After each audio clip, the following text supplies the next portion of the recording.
Morning students, भाई साहब मनीष अग्रवाल। हम डिस्कस कर रहे थे पिछले टॉपिक में डाइजेशन सिस्टम के बारे में। डाइजेशन सिस्टम के अंदर मैंने आपको कई सारे टॉपिक बताए और आज मैं इस सेशन में ह्यूमन डेंटिशन को डिस्कस करूंगा। एनसीईआरटी से रिलेटेड टॉपिक्स ही हैं, उसी को हम और थोड़ा सा इलेबोरेट करके बताएंगे आपको। उसमें भले ही वो टॉपिक नहीं है, लेकिन थोड़ी सी आपको आगे एनसीईआरटी और नीट के हिसाब से आपको इस तरीके से बताऊंगा। तो हमारा आज का टॉपिक रहेगा human dentition. Human dentition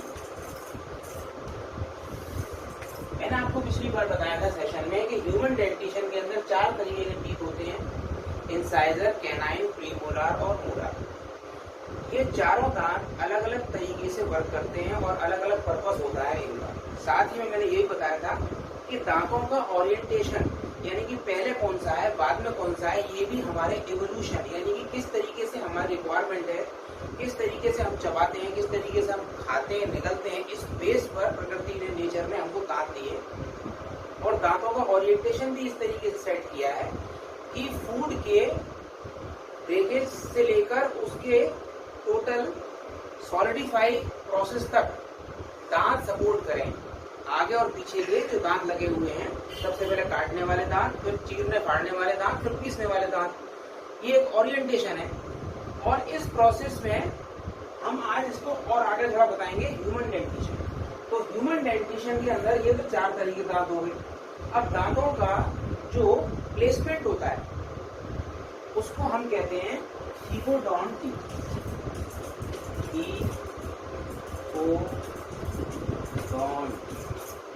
thecodont teeth human dentition में पाए जाते हैं। तो थीकोडोंट टीथ का क्या मतलब होता है कि जॉ बोन, ये जो जबड़ा होता है हमारा, जॉ बोन होती है, इसमें एस्टेब्लिश होता है हमारा दांत, फंसा हुआ होता है, सेट होता है, पक्का होता है। और ऐसे डेंटिशन को, एक जबड़े में जो जॉ सॉकेट के अंदर दांत फंसा रहे, उसको हम थीकोडोंट डेंटिशन कहते हैं। कुछ इस तरीके का स्ट्रक्चर होता है दांत का।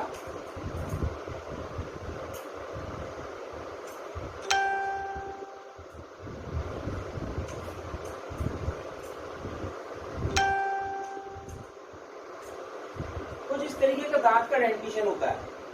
देखिए, ये जो ऊपर का पोर्शन होता है इसको क्राउन कहते हैं, CROWN। ये क्राउन होता है और इसके ऊपर एक लेयर चढ़ी होती है,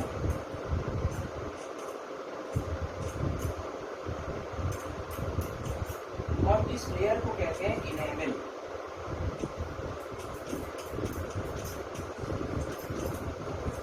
इनेमल की लेयर होती है और ये रूट्स होती है।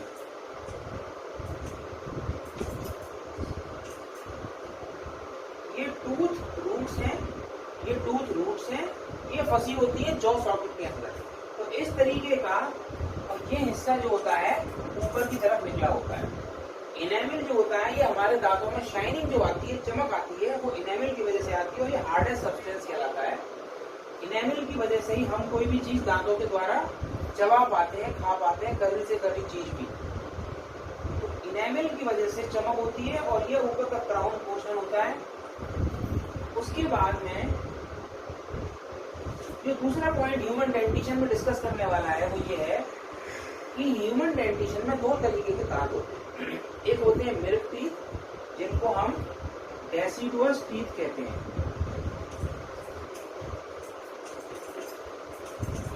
एक होते हैं मिल्क टीथ, जिनको डेसिडुअस टीथ कहते हैं, डेसिडुअस। और एक होते हैं परमानेंट टीथ।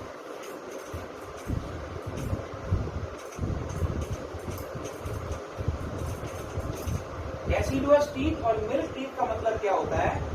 ये दांत जो होते हैं ये बच्चे के अंदर होते हैं और ये दांत एक समय आने पर गिर जाते हैं। डेसिडुअस टीथ को अगर हम समझें तो देखिए, बच्चे की उम्र के हिसाब से जब वो एम्ब्रियोनिक स्टेज में होता है, उस समय पर ये मिल्क डेंटिशन उसके अंदर बनना शुरू हो जाता है और 3-3.5 साल तक मैक्सिमम ये सारे दांत उसके अंदर निकल आते हैं, जिनको कहते हैं मिल्क टीथ। ये मिल्क टीथ बच्चे में निकल आते हैं और इनकी संख्या जो होती है इसको हम डेंटल फॉर्मूला से समझ सकते हैं लेकिन मैं आपको बताऊंगा। तो एक मिल्क डेंटिशन और एक परमानेंट टीथ। जब मिल्क डेंटिशन पूरे दांत 6 साल की उम्र से लेकर टूटना शुरू होते हैं और लास्ट जो है वो 10-12 साल की एज तक ये सारे दांत गिर जाते हैं और नए दांत निकलने लगते हैं। उस समय पर पूरे नए डेंटिशन जो परमानेंट टीथ होती है वो निकल आते हैं। 3-4 साल के अंदर सारे दांत गिर जाते हैं, 6ठे साल से शुरू होकर। उसके बाद में जब इस तरीके की लाइफ साइकिल किसी प्राणी में होती है तो ऐसे दांतों को हम कहते हैं डाइफाइकोडोंट।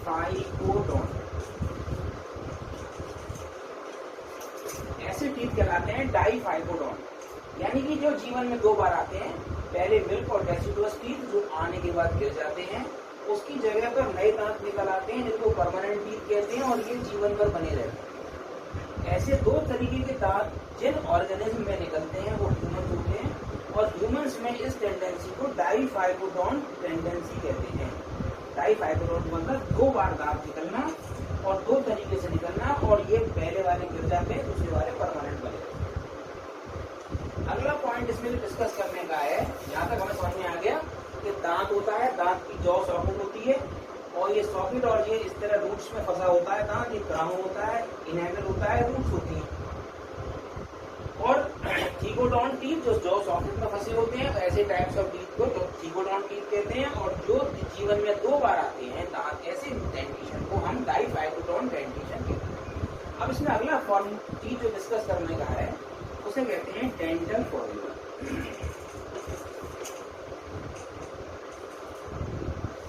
किसी भी ऑर्गेनिज्म में जब हम वर्टिब्रेट्स की बात करते हैं तो कॉर्डेटा के अंदर जब दांतों ने निकलना शुरू किया, दांत जैसी रचना शुरू हुई, तो हमने अलग अलग जानवरों को उनके दांतों को डेंटल फॉर्मूला से समझना शुरू किया। डेंटल फॉर्मूला एक सिस्टम है जिसके अंदर हम क्या करते हैं, जो 4 तरीके के दांत हैं उसको लिख के समझाते हैं।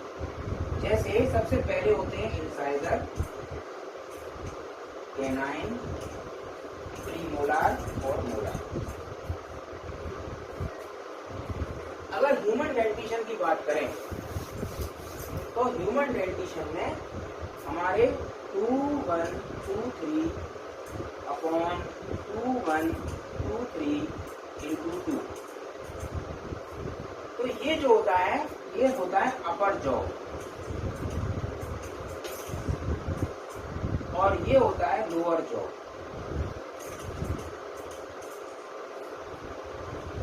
अपर जॉ के दांत और लोअर जॉ के दांत, लेकिन ओरिएंटेशन फिर उसी तरीके से लिखा जाएगा, इंसाइजर, कैनाइन, प्रीमोलार, मोलार। ऐसे ही नीचे इंसाइजर, कैनाइन, प्रीमोलार, मोलार। ये हमारे दांतों का ओरिएंटेशन हुआ।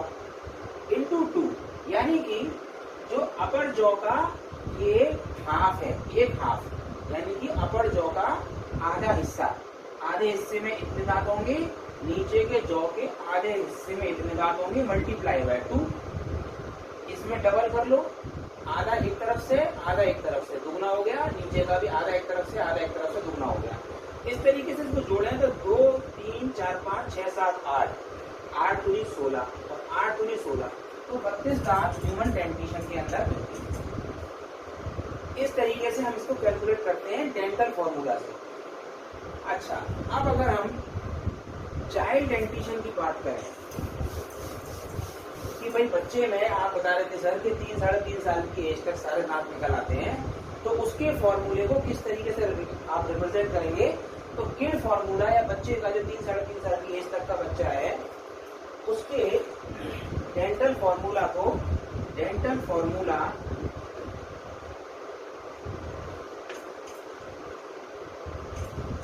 फॉर किड्स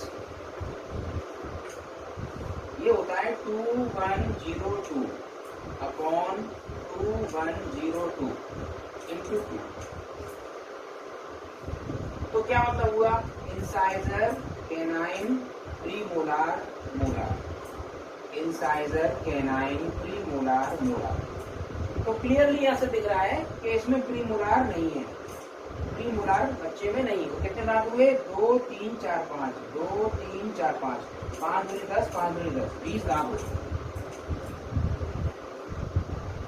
तो बच्चे में 20 दांत होते हैं, यानी कि प्री मोलार इसमें एब्सेंट होते हैं। अच्छा, जैसे बच्चा बड़ा होता है, अब वो बड़ा हो गया, तो बड़ा होने का मतलब कितना हुआ? यानी कि 20-22 साल की एज का, यानी कि 10-12 साल में उसके सारे दांत मिड डेंटिशन गिर गया, परमानेंट टीथ निकल आए। उसके बाद आगे फिर उसके अंदर क्या स्थिति बनती है? तो उसमें बनती है 2 1 2 2 अपॉन 2 1 2 2। तो कितना हुआ? 2 और 1 3 4 5 6 7, तो ये हो गया 7 दूनी 14 और ये 28। 2 और 1 3 4 5 6 7, 7 दूनी 14 और 4 5 6 7, 14 दूनी 28। यानी कि एडोलसेंट एज में 20-22 साल की एज के व्यक्ति के अंदर 28 दांत होते हैं। 22 ईयर्स। इसका मतलब क्या हुआ? क्या था और क्या निकल आया? यानी कि 2 दांत प्रीमोलार निकल आए, 2 यहाँ प्रीमोलार निकल आए, और इसमें ऊपर की तरफ 1 मोलार कम है और यहाँ भी 1 मोलार कम है, यानी कि 4 मोलार कम हो गए टोटल। ठीक है, क्योंकि ये अपर जॉ का हाफ है और ये लोअर जॉ का हाफ है, इसलिए मैं इसको मल्टीप्लाई कर रहा हूँ ऊपर नीचे से। तो यहाँ पर 2 1 2 2 2 1 2 2 ये डेंटिशन फॉर्मूला हो गया एडोलसेंट या 20-22 साल तक के व्यक्ति की एज में। अब इसको और समझते हैं आगे कि आखिर में हुआ क्या। जब डेंटिशन मिड डेंटिशन गिर जाता है तो डेसिडुअस टीथ जो होते हैं वो गिर जाते हैं। डेसिडुअस टीथ गिरने के बाद में उनकी जगह पर रिप्लेसमेंट शुरू होता है, और वो जैसे जैसे गिरते चले जाते हैं वैसे वैसे उनकी जगह पर नए दांत निकलते चले जाते हैं। तो सबसे पहले जो दांत गिरना शुरू होते हैं, पहले गिरने की बात करते हैं, वो इंसाइजर होते हैं। ऊपर के 2 इंसाइजर गिरते हैं। डेसिडुअस टीथ जब गिरते हैं तो वो 6 साल की उम्र से गिरना शुरू होते हैं और 12 साल की एज तक, 12-13 साल तक सारे दांत गिर जाते हैं। तो बीच में जो पीरियड आता है वो मिक्स डेंटिशन का पीरियड आता है, यानी कि हमारे 6 साल में दांत गिरना शुरू हो गए और नए दांत इरप्ट होना, इरप्ट माने उगना, निकल आना, फूट पड़ना, इरप्ट का मतलब होता है इरप्शन शुरू हो जाता है दांतों का और पुराने दांत गिर रहे होते हैं। तो एक पीरियड ऐसा होता है, यानी कि लगभग 6-7 साल से 12-13 साल तक की एज का, जहाँ पर मिक्स डेंटिशन होता है हमारे दांतों में, यानी कि जो पुराने दांत गिर रहे होते हैं, कुछ गिर चुके होते हैं और उसकी जगह पर नए नए दांत निकल रहे होते हैं। यहाँ समझने वाला पॉइंट सबसे बड़ा ये है कि जिस क्रम में दांत निकलते हैं, जिस सीरीज में निकलते हैं, लगभग उसी सीरीज में गिर जाते हैं। तो इंसाइजर हमारे बच्चे के अंदर सबसे पहले गिरते हैं और फिर सीरीज धीरे धीरे। अब यहाँ पर कई तरीके के फीचर्स हैं, बहुत सी आगे पीछे दांत गिरने का निकलने का सिस्टम हो सकता है, लेकिन एक कॉमन टेंडेंसी क्या है कि इंसाइजर पहले गिरते हैं और फिर धीरे धीरे करके सब गिर जाते हैं। अब आप समझते हैं कि डेसिडुअस टीथ के बाद में जब परमानेंट टीथ आते हैं तो उसके अंदर कैसे होता है। तो सबसे पहला जो दांत आता है वो होता है परमानेंट टीथ में,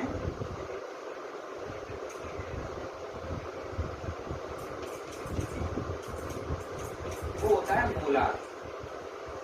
सबसे पहले मोलार निकलते हैं और मोलार के साथ में एक बात क्या होती है कि हमने पहले डेंटल फॉर्मूला में देखा कि ह्यूमन डेंटल फॉर्मूला था 2 1 2 3, जबकि चाइल्ड में क्या था 2 1 0 2। इसका मतलब क्या था कि मोलार थे, 2 मोलार थे बच्चे में और 3 मोलार एडल्ट में थे। लेकिन जिस समय टीथ गिरने के बाद में नए मोलार आते हैं उस समय पर चूंकि जॉ बोन छोटी होती है, बच्चे का मुंह भी छोटा होता है, तो कंजेशन होने लगता है दांतों के अंदर, और कंजेशन होने की वजह से जहाँ 20 दांत थे वहाँ 32 दांत एकोमोडेट होने हैं, इसलिए मोलार की जगह पर पहले प्री मोलार निकल आते हैं। तो मोलार तो अपनी जगह पर निकला, लेकिन फिर क्या हुआ कि सबसे पहले मोलार के बाद में फिर जो निकले उन्हें कहते हैं सेंट्रल इंसाइजर। तो सेंट्रल इंसाइजर कितने थे? 8 थे, 2 1 2 3, 2 1 2 3। सेंट्रल इंसाइजर टोटल कितने थे? 8 थे, 2 दूनी 4, 4 दूनी 8, 8 दांत थे। तो पहले ऊपर के 2 और नीचे के 2 ये निकलते हैं, इन्हें कहते हैं सेंट्रल इंसाइजर। और सेंट्रल इंसाइजर के बाद में निकलते हैं लेटरल इंसाइजर।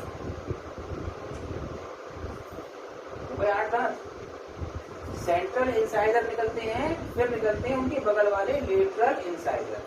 उसके बाद में फिर जो निकलते हैं कैनाइन, तो लोअर जॉ के कैनाइन निकलते हैं, उसके बाद नीचे के जॉ के कैनाइन निकलते हैं, उसके बाद में अपर जॉ के कैनाइन निकलते हैं, लोअर जॉ के कैनाइन और अपर जॉ के कैनाइन, उसके बाद में प्रीमोलार निकलते हैं। तो ये सारी जगह ले लेते हैं और प्रीमोलार के बाद में लास्ट में फिर एक जो मोलार रह जाता है, मोलार निकलता है। तो इस तरह से 28 दांत हो जाते हैं, लेकिन एक एक प्रीमोलार बच जाता है।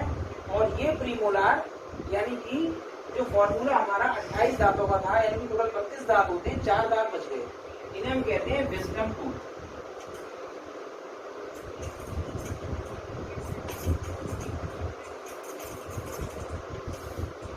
और ये अगल दाल कहलाती है विजडम टूथ, और ये बाद में निकलती है बहुत साल बाद, कभी कभी नहीं निकलती है, कभी कभी देर में निकलती है।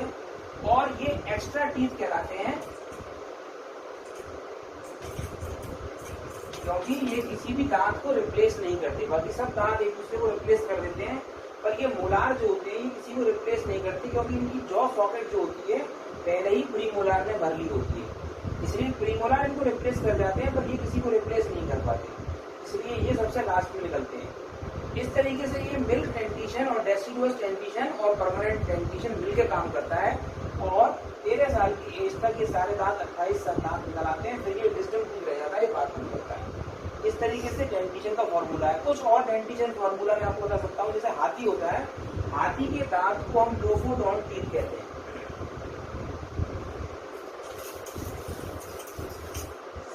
जो एलिफेंट डेंटिशन होता है उसको कहते हैं लोफोडोंट। लोफोडोंट टीथ होते हैं और इसका डेंटल फॉर्मूला कुछ इस तरीके से होता है 10003/0033। तो कितने हुए? 3 और 1 4 और 3 दूनी 6, यानी कि अपर जॉ के हाफ में इसके पास में, हाथी के पास में 3 और 1 4, 4 दूनी 8, तो अपर जॉ में हो गए पूरे, और 3 दूनी 6, 6 दूनी 12, 12 लोअर जॉ में हो गए, यानी कि 8/12। तो टोटल कितने दांत हो गए इसमें? 12 और 8 20, 6 दूनी 12 और 4 दूनी 8, 12 और 8 20 दांत हो गए। लेकिन जो उसके लोफोडोंट टीथ जो होते हैं, जो जिसको हम बाहर टस्क कहते हैं, एलिफेंट टस्क, वो अपर इंसाइजर होते हैं। तो एक ऊपर हो गया, यानी कि 2 ऊपर हो गई, अपर इंसाइजर हो गए 2 ऊपर, तो दोनों ही दांत ऊपर के इंसाइजर जो होते हैं वो एलिफेंट टस्क होते हैं। जो हाथी के दांत दिखाने वाले बाहर की तरफ निकले होते हैं उन्हें एलिफेंट टस्क कहते हैं, और वो अपर इंसाइजर की कैटेगरी में आते हैं। इस तरीके से मैंने आपको ह्यूमन डेंटिशन के बारे में बताया। और अगर समअप करें पूरे टॉपिक को, तो ह्यूमन डेंटिशन के अंदर ज़िगोडोंट टीथ और एक मैंने स्ट्रक्चर बताया दांत का, उसके पार्ट्स बताए, और डाइफाइकोडोंट जो दोबारा आने वाले टीथ होते हैं, उसके बाद में चारों दांतों का क्रम सीरीज कैसे होता है, कैसे निकलते हैं और कैसे वो गिर जाते हैं, बच्चे में किस तरीके गिरते हैं, उसके बाद में जब वो एडल्ट बच्चे से और आगे वाली स्टेज की तरफ बढ़ता है जब कैसे उसके दांत निकलते हैं और किस सीरीज में निकलते हैं, और मोलार और प्रीमोलार में कौन किसको रिप्लेस करता है। ये सारे पॉइंट पर डिस्कस करेंगे। अगले पॉइंट पर मैं आपको कुछ कॉमन डेंटल फॉर्मूलाज और इसके आगे डाइजेशन सिस्टम के फर्दर टॉपिक्स को डिस्कस करूंगा।